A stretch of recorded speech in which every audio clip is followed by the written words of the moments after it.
Okay, Loki season 2 episode 5 air हो चुका है एंड भाई चीजें अब नेक्स्ट लेवल जा रही है। एपिसोड 5 का नाम है साइंस फिक्शन। इस एपिसोड में जेट्स की चलाते मूवीज से लेकर क्या लोकी बन चुका है एमसीयू का सबसे पावरफुल कैरेक्टर, सबके बारे में बात करेंगे। पर उससे पहले एक छोटी सी स्पॉइलर वार्निंग। एपिसोड स्टार्ट होता है बिल्कुल वहीं से जहाँ पे टाइमली के इंस्टेंट नूडल्स बन गए थे एंड लोकी एंड उसकी पलटन वेट कर रही थी टेम्पोरल लूम के फटने का। पर इस एपिसोड में हमें पता चलता है कि टेम्पोरल लूम फटा नहीं था, बल्कि उसने एक वेव क्रिएट की जिससे सब कुछ रीसेट हो गया, जिसकी वजह से पूरे टीवीए में लोकी के अलावा कोई नहीं है। टीवीए बिल्कुल खाली पड़ा है लोकी की लाइफ की तरह। लड़की ने धोखा दे दिया, बाप मर गया, माँ भी टपक गई, भाई था उससे मिल नहीं सकता, मोबियस एंड हंटर भी 15 थे पर अब वो भी गायब हो चुके हैं। तो मतलब समझ रहे हो ना कितनी खाली किस्मत है इस बंदे की।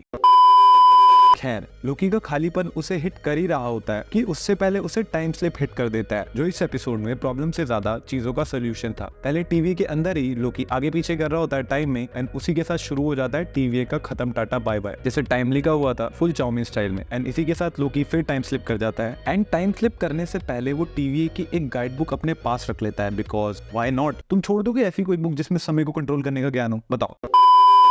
लोकी इस बार टाइम स्लिप तो करता है पर टीवी के अंदर नहीं, बल्कि एक ब्रांच टाइमलाइन 1962 सैन फ्रांसिस्को में, जहाँ पे हमारा अपना केसी एक जेल ब्रेक को अंजाम दे रहा होता है। एंड लोकी सिर्फ यहीं पे टाइम स्लिप क्यों हुआ, कहीं और नहीं, इसके बारे में आगे बात करेंगे। पर उससे पहले भाई सबसे इंटरेस्टिंग बात ये है कि केसी एक प्रिजनर था। टीवी का सेकंड सबसे बड़ा ज्ञानी एक प्रिजनर और एक छोटा मोटा चोर था। और यहाँ पे मैं ये भी समझ आता है कि केसी इतना ज्यादा स्मार्ट क्यों है और उसे टीवी में क्यों रखा गया, बिकॉज जेल ब्रेक करना कोई आसान काम नहीं है। लोकी उसी टाइम वहां पहुंच जाता है जहां से केसी भाग रहा होता है एंड इस सीजन में दूसरी बार केसी इसको पहचानने से सीधा सीधा मना कर देता है कि भाई है कौन तू, कौन है, किधर से आया तू? देवता को बोर्ड वाला कह दिया भाई केसी ने।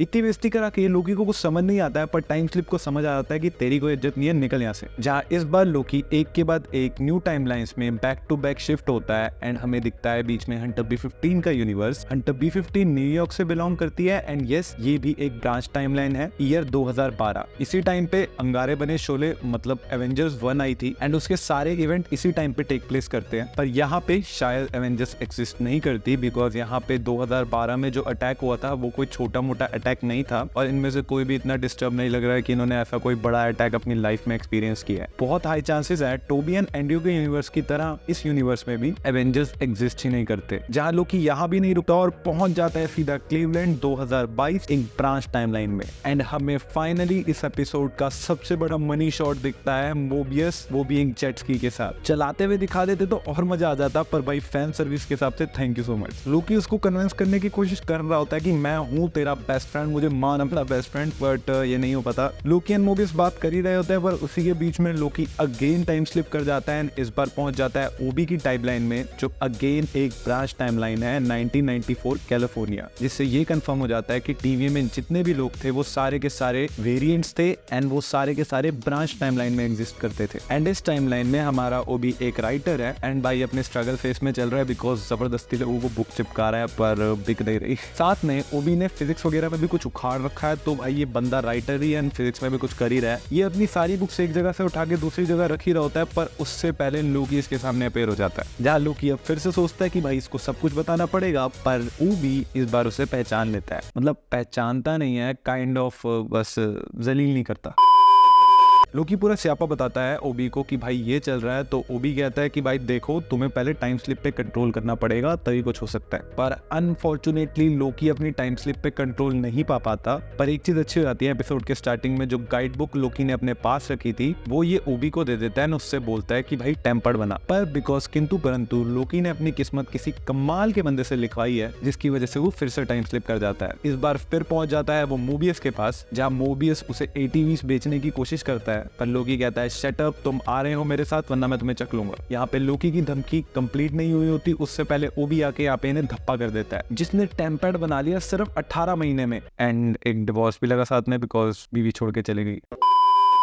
फिर मोबियस को समझाने के बाद ओबी, लोकी एंड मोबियस पूरी पलटन को इकट्ठा करने निकल जाते हैं, जहाँ पे पूरी पलटन को इकट्ठा करने के बाद लोकी को याद आता है कि अरे वो भी तो थी। तो लोकी उसके पास जाता है, जहाँ मिलता है उसे सरप्राइज, बिकॉज सिल्वी बाकियों की तरह रीसेट नहीं हुई। फिर वो बताती है कि टेम्पोरल लूम के ब्लास्ट टाइम अपन भगली थी। यहाँ लोकी खुश हो जाता है कि चलो भाई फिर से रिकैप नहीं देना पड़ेगा, बट सिल्वी बीइंग सिल्वी वो लोकी को कहती है सेल्फिश आदमी निकल यहाँ से, जहाँ पे हमारा लोकी थोड़ा सा सैड हो जाता है और टीवीए को बचाने का प्लान कैंसिल